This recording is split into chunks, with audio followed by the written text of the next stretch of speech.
Hello, my name is Brittney Witt with the Art of Education, and welcome back to First Year Art Teacher Guide. I am currently a middle school and a kindergarten art teacher, and in this video, we're going to be talking about 6 tips to help you connect with your colleagues. Be sure to give this video a big thumbs up, and be sure to subscribe to AOEU for more videos like this to come soon. Not only do we want to make sure that we are connecting with our students and adjusting to the new school environment that we were in, like we talked about in our previous 2 episodes, be sure to check them out if you haven't yet, but we want to make sure that we're connecting with our fellow colleagues as well. It can be super intimidating trying to connect with veteran teachers, but they are here to help you succeed, and here are some tips to help you with that.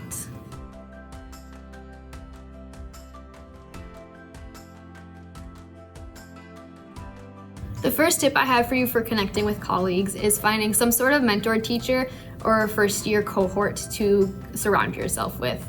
Your mentor teacher is going to be the first relationship that you build. They know the ins and outs of your school, the district, the students most of the time. They're going to be there to help you succeed. They want you to ask the questions, and they're there for you for anything and everything that you could possibly need. Finding those first year teachers, they know what you're going through. You might be teaching different subjects, but they still understand what it's like to be a first year teacher, and it can be super nice to have someone to rely on. Whether it's a cohort or it's a mentor teacher, it's going to depend on your school and if they have that set up for you. If they don't, I highly recommend taking initiative and setting that up for yourself. If it's a mentor teacher and you can find someone in your school, maybe there's a different art teacher. You might be alone, and that's okay. If you are the only art teacher in your school, find maybe a specialist that knows kind of the ins and outs of the specialist world, or just someone you're comfortable with so that you are able to talk to them when needed. You can share those wins, you can share the challenges as well.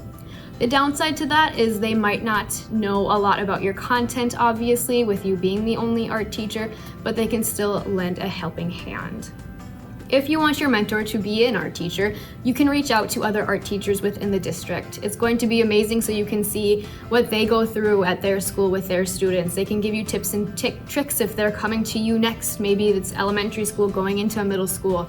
They can have those insights for you and help when it comes to your curriculum. But at the same time, they're in a different building, so that makes it a little bit harder to communicate. So it's all going to be personal preference and which you prefer, but I highly recommend finding some sort of teacher or cohort for you to gather with. My second tip to you is going to be to participate in meetings. You are going to have lots of meetings. You're gonna have specialist meetings, maybe grade level meetings. You're gonna have staff meetings. You're gonna have meetings that should have been emails. Trust me, that is a thing. It's very overwhelming, the amount of meetings that you're gonna have. And it's okay to sit there for the first couple of weeks and just really take it in, see what the environment's like. But I do recommend that you do participate, you talk, you don't sit by yourself, find some people to sit with, and really engage within those meetings. Take notes if you're able to. If someone sends out notes, make sure that you're following along, or just take notes yourself. And when it comes to all these meetings, it can be super overwhelming. So what I recommend you do is find some sort of planner, or maybe you use Google in your phone and you have an app that you like to use, whatever you prefer. Write down all your meetings for the week before the week starts so you can plan ahead. So maybe you have one before school this day. Maybe you have one during your prep this day. So you have those available so you know how you can schedule out your week. But then you can also see which meetings are mandatory and which meetings are not. Because yes, that is a thing as well, and it is going to be good for you to know when it comes to planning. My third tip that I have for you when it comes to connecting with colleagues is to take time to join social gatherings. A lot of schools like to have little parties here and there. Maybe it's before school at a staff meeting. Maybe it's after school to celebrate making it through the first school year or making it through the first month. There's always going to be little gatherings in school and outside of school.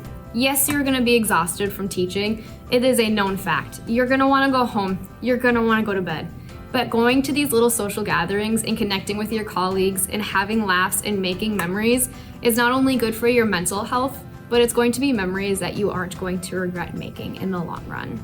The fourth tip I have for you for connecting with colleagues is to join a committee. Within the school, you're going to have tons of committees. It could be PBIS, it could be about homerooms, it could be about there's so many committees, I can't even think of them off the top of my head, but each school is going to have that. Being a part of it gets you connected with your school, your students connecting with colleagues, And it's just fun being able to be with people that you are passionate about, can connect together that way as well. But even though you want to join committees, and it is super exciting and it's fun, you get to collaborate, you get to do this, you get to do that, don't spread yourself too thin. It is very easy to say yes to everything because you think you can do it all. But as a first year teacher, like I stated, you're gonna be tired, you're gonna wanna go home, and if you're putting on all these extra committees and after school activities, you're gonna spread yourself too thin and you're gonna get burnt out before you know it, and that's not gonna be good for you or your students. So join a committee, but don't join too many committees.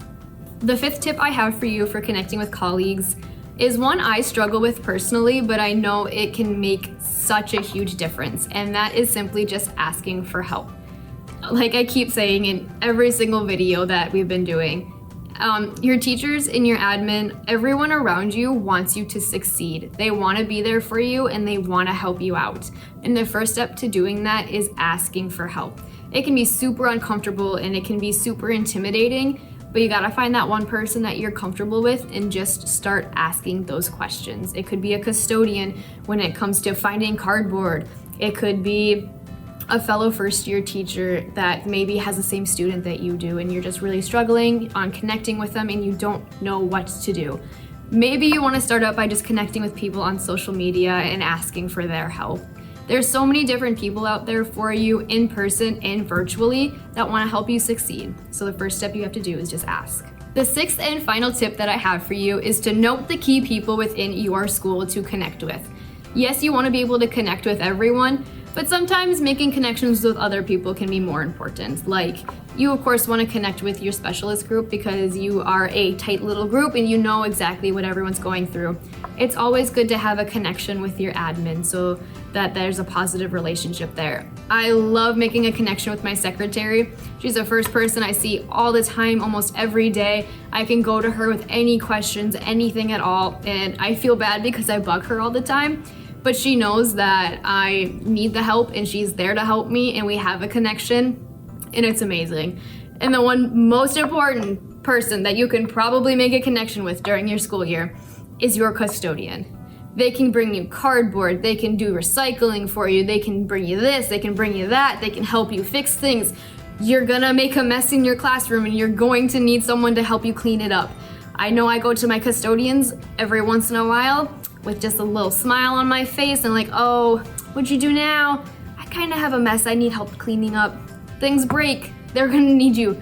So put in the effort to do this with these colleagues. It could be anyone that you want, but you need to make the effort with your colleagues. So note the key people that you wanna make the connections with first and start there. Make a simple connection with them by smiling, waving hi, asking them, how's your day going? How's your weekend? Any fun plans? Starting there is going to be a great way to connect with your colleagues. And that wraps up our 6 tips on connecting with colleagues. Be sure to like this video, comment down below what your favorite tip is, or if you have a different one, please feel free to share. I would love to see what you guys have. And make sure you check the description box for our first year amazing art teacher resource guide to give you all the resources that you might need from this school year, and head over to the AOEU website. Make sure you are subscribed to the YouTube channel here at AOEU so you can get ready for our next video on connecting with the community.